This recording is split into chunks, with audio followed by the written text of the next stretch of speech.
Hi, I'm Mike McCormick here from GBTA Studios live in Toronto, and I'm here with Peggy Smith, President and CEO of Worldwide ERC, partner of GBTA. Thank you for coming by, Peggy. I'm excited to be here, Mike. Well, this is great. You're here to spend some time with an education session, looking at some of the really Canada-specific concerns as it comes to labor force, fulfilling company objectives as it relates to mobility.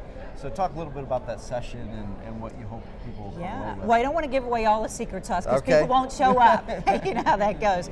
But you know what, we're going to be talking about some of the intersections of the challenges that CEOs have and sort of getting their business objectives achieved, and some of the unique things that Canada is doing. You know, they got the Express Entry program. They also have announced, or real recently, I think it's the CPTPP, which is also, I think, sort of the restructuring, if you will, the Trans-Pacific Partner Agreement in terms of sort of the ability to move talent where they need to do, and I think that's going to make it easier as those countries come together around that. So we have some of that, and then we've got some sort of broader global things that I think affect, regardless of the geography, that are affecting the workforce landscape. So fun stuff. Yes, it is, and really critical and vital right now in the marketplace, in a global economy, right? Yeah, you know what, you said it. I mean, the genie's out of the bottle. We are a global economy, and your organization as well as ours, we have to get people where they need to be. You know, and so I think it's incumbent upon us understanding what's happening geopolitically, but understanding what's happening in terms of skills challenges and skill shortages.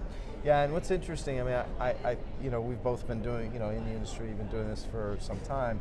I think we've finally seen the transformation where companies really do understand that, you know, travel, mobility, all this is truly an enabler, has an ROI. It is with a real business, you know, again, business return, and so vital. I mean, in every way, right? To be competitive in any business. Well, you know what? I completely agree with you. I've been out on the field, you know, quite a bit, and I have been challenging our folks on our industry to stop using the word cost and think about it as investment. It is. Skills investment, people investment, and I do love that, you know, it is sort of moving itself from what was traditionally seen as a pure mobility move or relocation activity to, you know, this extended business traveler. And then even further, you know, with, I think I read a statistic, you would know this better than I would, Mike, the leisure, up 20% in the business. So you're seeing this, I think, convergence of, sitting at the center of this is the employee and a fun experience. And it's just blending across how it gets done.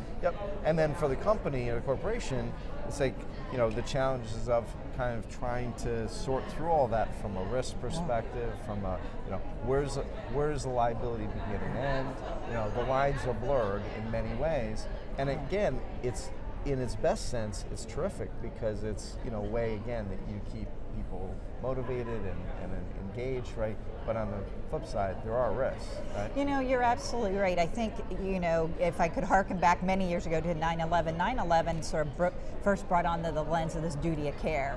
And I think, in a huge way. And you would know that much better than I would, but I think that has just continued. And so organizations need to know where their people are all the time. And then regardless if it's sort of a crisis in terms of a war or a tsunami, you know, there is a need from a duty of care to know where they are.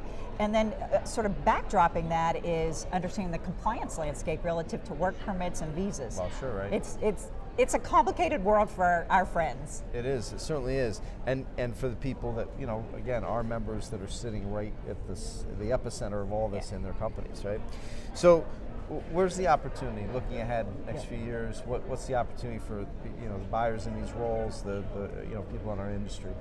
You know what? First off, I'm incredibly bullish. So I think that this is a time where people are going to want these global experiences. They're going to want to cross a border, either for leisure, for work travel, for pure vacation, or in the case of, you know, our organization, you know, moving on a permanent stint for the job. So one, we know that has occurred. So where is the opportunity? I think the opportunity is going to come against the backdrop of skill shortages, so companies are going to have to get far more creative in an agile mindset relative to their workforces.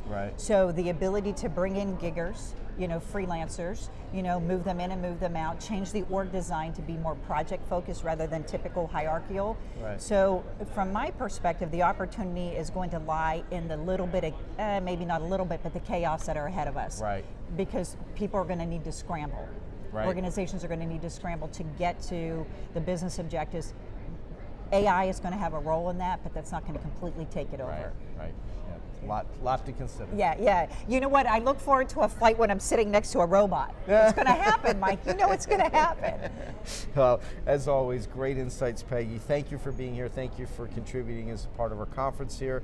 Once again, Peggy Smith from Worldwide ERC, and I'm Mike McCormick, live from GBTA Studio here in Toronto.